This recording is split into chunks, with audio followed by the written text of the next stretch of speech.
Hey there, fellow Grey Mains. In this video, I'm going to show you how to get the Riding Cloak in Crimson Desert. First things first, head to this side of the map. This spot is at the Saddlewind Ranch Smuggler, near Hills of No Return, northwest of the region of Demonis. You can buy the Riding Cloak from this vendor, but you first need to increase his trust to 100%. We have a video in the channel on how to max vendor's trust, so please make sure to check it out. Once you get his trust to 100%, you can buy the Riding Cloak.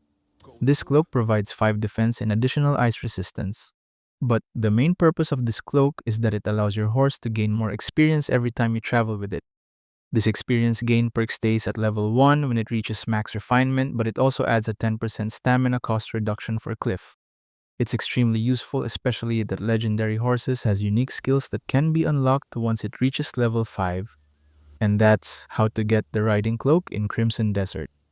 Please do drop a like and subscribe, it really helps the channel grow, and I'll see you in the next tutorial. Thank you so much for watching.